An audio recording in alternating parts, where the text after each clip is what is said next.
Break के बाद आप सभी का बहुत स्वागत है सी न्यूज़ भारत में। नमस्कार, मैं हूं रत्ना। वक्त हो गया उत्तर प्रदेश बुलेटिन का। बात होगी बलिया की, जहां समाजवादी पार्टी ने राम मंदिर के चोरों के खिलाफ फांसी की सजा की मांग की। साथ ही बात होगी प्रयागराज की, जहां धोखाधड़ी करने वाले सरायमम रेंज पुलिस के खिलाफ जेसीबी संचालक का फूटा दर्द। ऐसी तमाम खबरों पर विस्तार से चर्चा करेंगे।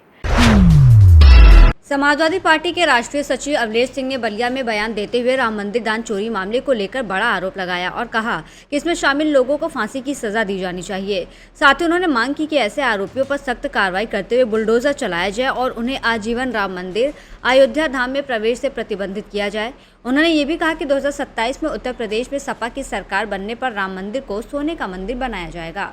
इसके साथ ही उन्होंने बाबरी विध्वंस के समय कल्याण सिंह के इस्तीफे का हवाला देते हुए वर्तमान नेतृत्व से भी नैतिक आधार पर इस्तीफे की मांग की। जो राम मंदिर में जो चोरी का जो मामला सामने आया है और जिनके ऊपर एफआईआर हुआ है और गिरफ्तारियां हो रही है, इसको लेकर क्या कहना चाहेंगे आप? मैं सुप्रीम कोर्ट से निवेदन करना चाहूँगा कि प्रभु श्री राम के मंदिर में जिन लोगों ने चढ़ावा की चोरी की है और जो चंदे की चोरी की है, कम से कम इनको फांसी की सजा हो। और अयोध्या मंदिर में हमेशा हमेशा के लिए जितने लोग इसमें संलिप्त पाए जाते हैं, कभी उनका प्रवेश न हो, उनके लिए नो एंट्री लगा देना चाहिए। और जितने लोग संलिप्त हैं इसमें, सबकी कम से कम फांसी की सजा हो। और इनके घरों पे सरकार छोटे मोटे मामला में उत्तर प्रदेश सरकार बुलडोजर चलाती है, तो इनको घरों पे अभी तक बुलडोजर क्यों नहीं चलना शुरू हुआ?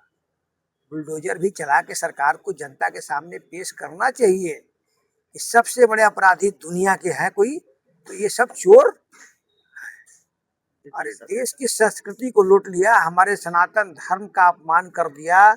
और 140 करोड़ जनता हिंदुस्तान की यही देख रही है कि प्रभु श्री राम के मंदिर बनाने के लिए हम लोगों ने चंदा दिया, सहयोग किया, किसी को ये पूछते नहीं है। और फिल्मी दुनिया के स्टारों को बुला के फोटो खिंचवाते हैं। इसीलिए आज प्रभु श्री राम की कृपा से सारा फंडा उजागर हुआ है और देश में जगह जगह लूटने का काम अब लोग कर रहे हैं। भगवान ने यह आगाह किया है कि सच्चे रास्ते से चलो, नहीं तो दुनिया से तुम लोग का सफाया हो जाएगा। समाजवादी पार्टी की सरकार बनते ही 27 में अयोध्या पुरुषोत्तम श्री राम जी का अयोध्या धाम के रूप में बनेगा और दुनिया और वर्ल्ड देखेगा कि हमारे नेता सुबह आज स्वर्गीय मुलायम सिंह जी नहीं है, लेकिन वो बजरंग बली के हमेशा भक्त रहे हैं और प्रभु श्री राम का हमेशा मर्यादा किए हैं। अखिलेश जी ने कहा है अयोध्या धाम बनेगा और अयोध्या वासियों को पूरे वर्ल्ड के लोग आएंगे, देखेंगे, यही अयोध्या अयोध्या के रूप में दिखेगा। देश की जनता ही चाहती है कि समाजवादी पार्टी अयोध्या में सोने का मंदिर बना के साबित करे, तो समाजवादी पार्टी उसके लिए बेहतर काम करेगी और प्रभु श्री राम के साथ लग के जनता के लिए एक अच्छी व्यवस्था करेगी कि जनता को चोरी चमारी से भय मुक्त हो जाना पड़ेगा। कल्याण सिंह ने अपने पद से नैतिक तौर पर इस्तीफा दिया था, इसको कैसे देख रहे हैं उस दौर में और आज के दौर? आज हमारे देश में प्रभु श्री राम के मंदिर में जिन लोगों ने श्रेय लिया कि हमने मंदिर बनाया है और इतना बड़ा काम किया है, सुप्रीम कोर्ट के आदेश से मंदिर बना, हमारे देश के लोगों को गौरवान्वित महसूस हुआ। लेकिन जो मंदिर की चोरी का और चंदा का हेरा फेरी किया है और जिसके सामने हर महीने लोग जाते हैं, वहाँ देश के जो डबल इंजन की सरकार है, दोनों लोग जाते हैं वहाँ और भगवान के चरणों में जाते हैं, आज तक चोरी और चढ़ावा का रोक नहीं पाए। यह तो नैतिकता बनता ही है कि तत्काल प्रभाव से इस्तीफा देना चाहिए। नैतिकता बनता है। हमारे देशवासी बहुत प्रसन्न होंगे अगर ऐसा हुआ तो। कल्याण सिंह तो इस्तीफा देके चले गए, लेकिन आज के लोकतंत्र में आज 20 दिन हो गया। जिस दिन मस्जिद लोगों ने गिराया था उसी दिन शाम को कल्याण सिंह ने इस्तीफा दे दिया था। लेकिन आज प्रभु श्री राम के मंदिर में आज 20 दिन से इतनी बड़ी घटना हुई है, लेकिन डबल इंजन में कि जो दोनों पायलट हैं और दोनों संदेश वाहक हैं, अभी तक इस्तीफा नहीं दिए हैं। दे देना चाहिए तत्काल प्रभाव से। लोकतंत्र को एक आगाज करना चाहिए कि मैंने कुछ किया। बलिया से सी न्यूज़ संवाददाता आनंद दुबे की रिपोर्ट।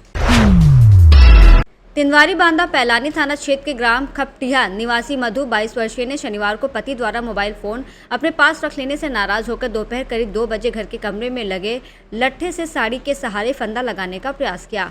घटना की जानकारी होते ही पति अभिनंदन निषाद तुरंत कमरे में पहुंचे और उसे फंदे से उतारकर 108 एम्बुलेंस को सूचना दी, जिसके बाद मधु को प्राथमिक स्वास्थ्य केंद्र तिंदवारी में भर्ती कराया गया, जहाँ उसका उपचार किया गया। चिकित्सा प्रभारी डॉक्टर नरेंद्र विश्वकर्मा ने बताया कि युवती की हालत अब सामान्य है और किसी प्रकार का खतरा नहीं है। उसे कुछ समय चिकित्सकीय निगरानी में रखने के बाद छुट्टी दे दी जाएगी। आपका मधु मधु कहाँ से आई हैं आप? कला खपटी है। कला खपटिया से। क्या मामला हुआ था? कुछ ना फोन लेकर बाहर चले गए, मैं मांगी नहीं थी बस किससे फ़ोन मांग रही थी?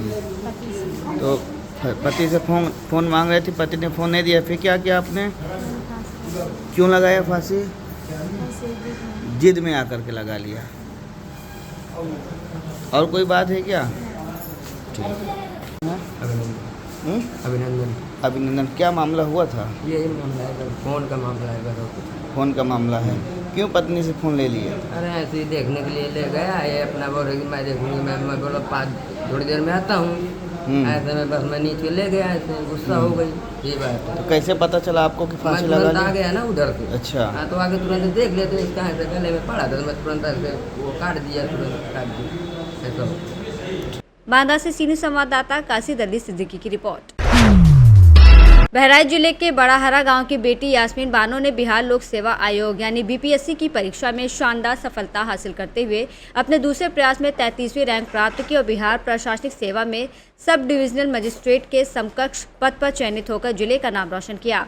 यास्मीन के पिता नादिर अली फैजाबाद स्थित एक मदरसे में सहायक अध्यापक हैं और परिवार साल 1987 से अयोध्या में रहकर शिक्षा पर ध्यान दे रहा है।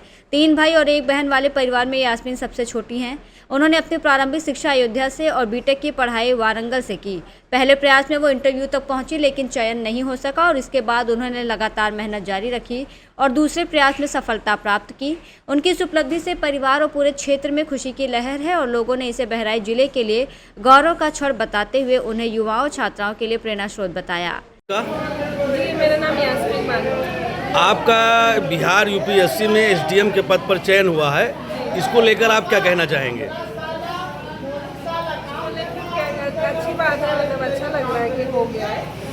तो सिविल सर्विसेज में जाना जो है एक मेरा बचपन का सपना था जो पूरा हुआ है, अच्छा लग रहा है। आप तैयारी कर रही तो क्या आपको लग रहा था कि आपका चयन हो जाएगा?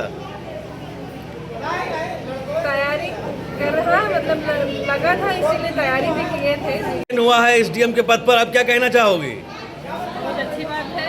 मेरा कहना है कि सभी अपने बच्चों को ऐसे ही बढ़ाएं आगे, बच्चों में कोई अंतर न रखें। बच्चों अगर है उनका तमन्ना पढ़ने का या कहीं भी कोई कर तो वो उनका पूरा करना चाहिए। मेरा भी यही सपना था मेरी बच्ची को अधिकारी बने और हम लोग इसी से मतलब बहुत अल्लाह का लाख शुक्र है कि आज इस पद पर हैं। हम लोग बहुत खुश हैं हमारे कि बच्चे किसी न किसी ने इस पद पर पहुँचे हैं। बहराइच से सीनियर संवाददाता नईम खान की रिपोर्ट। इगलास कोतवाली में तहसीलदार सतीश चंद्र बघेल के नेतृत्व में आयोजित थाना दिवस में राजस्व निरीक्षक और लेखपालों की उपस्थिति के मुकाबले फरियादियों की संख्या बहुत कम रही। केवल 2-3 लोगों ने ही अपनी शिकायतें दर्ज कराईं, जिन्हें औपचारिक रूप से संबंधित अधिकारियों को निस्तारण के लिए सौंप दिया गया। इसी तरह थाना गोरई और थाना गोंडा सभागार में भी आयोजित थाना दिवसों में भी शिकायतकर्ताओं की मौजूदगी ना के बराबर रही। बताया जा रहा है कि शिकायतों के निस्तारण को लेकर लोगों में विश्वास कम होने के कारण वो कम संख्या में पहुंच रहे हैं, जबकि इस दौरान एसआई महिपाल सिंह, एसआई कमलेश कुमार, राजस्व निरीक्षक शिशुपाल सिंह, लेखपाल ऋषिपाल सिंह, सूरजपाल सिंह, विजय शंकर शर्मा, प्रवीण कुमार, रेखा रानी, डॉली कुमारी और पूनम सहित अन्य अधिकारी मौजूद रहे। इगलास से सीनियर संवाददाता इंद्रजीत प्रेमी की रिपोर्ट। इगलास नगर में शुक्रवार रात बिजली विभाग की कथित लापरवाही के कारण पूरी रात बिजली की लगातार ट्रिपिंग होती रही, जिससे भीषण गर्मी में लोग परेशान रहे और उनकी नींद प्रभावित हो गई। स्थानीय लोगों का कहना है कि जनपद अलीगढ़ की तहसील इगलास में एक्सेन की तैनाती के बावजूद विद्युत कर्मचारियों पर नियंत्रण नहीं है और भीषण गर्मी के समय पर्याप्त बिजली आपूर्ति के बजाय कटौती और ट्रिपिंग की समस्या बनी हुई है। सुबह से ही गर्मी से परेशान जनता रात में बार बार बिजली आने जाने से और अधिक परेशान रही। साथ ही मच्छरों के प्रकोप ने स्थिति को और खराब कर दिया, जिससे लोगों में आक्रोश भी देखा जा रहा है। इगलास से सीनियर संवाददाता इंद्रजीत प्रेमी की रिपोर्ट। हंडिया प्रयागराज में उतराव के महुआ कोठी बाजार निवासी जेसीबी संचालक जनक पटेल ने सरायम रेज थाने में तैनात एक पुलिसकर्मी पर धोखाधड़ी और पैसे लेकर काम करने का गंभीर आरोप लगाया है। पीड़ित का कहना है कि उनकी डंपर को जेसीबी संचालन से जुड़े एक मामले में पकड़कर कार्रवाई की गई और बाद में रिलीज ऑर्डर लाने पर भी पैसे लेकर वाहन छोड़ा गया। आरोप है कि उक्त सिपाही जेसीबी संचालन से जुड़े कार्यों में पैसे की मांग कर अवैध वसूली करता था। पीड़ित ने यह भी दावा किया कि उनके पास दर्जन भर जेसीबी संचालकों के नंबर हैं और कॉल डिटेल की जाँच से मामले का खुलासा हो सकता है। उन्होंने पुलिस अफसरों से ऐसे पुलिसकर्मी के खिलाफ सख्त कार्रवाई की मांग की है। सरायम थाना के अंतर्गत एक जेसीबी संचालक के यहाँ भाड़े पे चलने गया था और जेसीबी संचालक ने बताया कि मैं थाने में 5,000 रुपये देता हूँ तब मेरी मशीन चलती है, आप चिंता मत करिए, आपका डंपर कोई पकड़ेगा नहीं। उसके बावजूद भी मेरा डंपर कमलेश कुमार साहनी सरायम थाना के सिपाही हैं जो उठा ले गए, थाने में बंद कर दिए, मेरे ड्राइवर को मारे और गाड़ी जो है MB 107 और खनन में सीज कर दिए। उसके बाद हमने न्यायालय से MB एक्ट में रिपोर्ट ले आया छोड़ने के लिए, रिलीज ऑर्डर ले आया और खनन से भी ले आया जुर्माना भर के।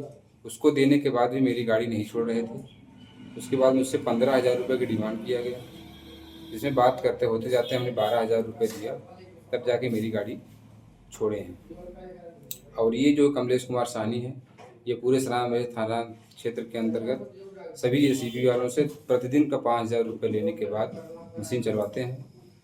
उसके बाद भी जरूरत अगर कोई बात हुई तो गाड़ी ले जाके बंद कर देते हैं और एक्स्ट्रा पैसा मांगने के बाद अगर कोई नहीं देता है तो ले जाके गाड़ी बंद कर देते हैं। क्या चाहते हैं? मैं चाहता हूं कमलेश कुमार साहनी के खिलाफ विभागीय उचित कार्रवाई की जाए, इनके नंबर का CDR निकाल के जाँच किया जाए कि ये जेसीबी वालों से क्यों शाम को या सुबह क्यों और किस लिए बात करते हैं डेली।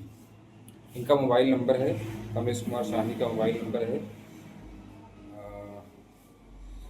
9648 1558 44 और दूसरा नंबर है 7068 15 86 12। ये कमलेश कुमार साहनी का मोबाइल नंबर है। और जेसीबी वालों का मोबाइल नंबर देखिए ये है निम्नवत हमारे पास। लगभग कितने जेसीबी चल रहे हैं? हमारे पास 10 लोगों का मोबाइल नंबर है सरायम रेंज में, बाकी और का नहीं है। ये जेसीबी संचालकों का मोबाइल नंबर और कमलेश कुमार साहनी के मोबाइल नंबर की CDR से जांच करा लिया जाए, इनका इन लोगों से क्या संबंध है। प्रयागराज से सीनियर संवाददाता रणविजय की रिपोर्ट। अग्निशमन और आपात सेवा उत्तर प्रदेश द्वारा कमिश्नरेट प्रयागराज में मुख्य अग्निशमन अधिकारी चंद्रमोहन शर्मा के नेतृत्व में चेकिंग अभियान चलाया गया, जिसके तहत कोचिंग संस्थानों और ट्रेनिंग सेंटर्स का फायर ऑडिट किया गया। कर्मचारियों और विद्यार्थियों को अग्निशमन उपकरणों के उपयोग, आग से बचाव, धुएं में फंसे लोगों को सुरक्षित बाहर निकालने का प्रशिक्षण दिया गया। अभियान के दौरान गंगापार क्षेत्र में 4 और यमुनापार क्षेत्र में 16 सहित कुल 20 कोचिंग ट्रेनिंग संस्थानों का फायर ऑडिट किया गया और कुल 959 लोगों को प्रशिक्षण प्रदान किया गया। साथ ही जिन स्थानों पर कमियां पाई गईं उन्हें शीघ्र सुधार कर कार्यालय को सूचित करने के निर्देश दिए गए। प्रयागराज से सीनियर संवाददाता रणविजय की रिपोर्ट। बुलेटिन में फिलहाल इतना ही। देश और दुनिया की तमाम बड़ी खबरों के लिए देखते रहिए सी न्यूज़ भारत।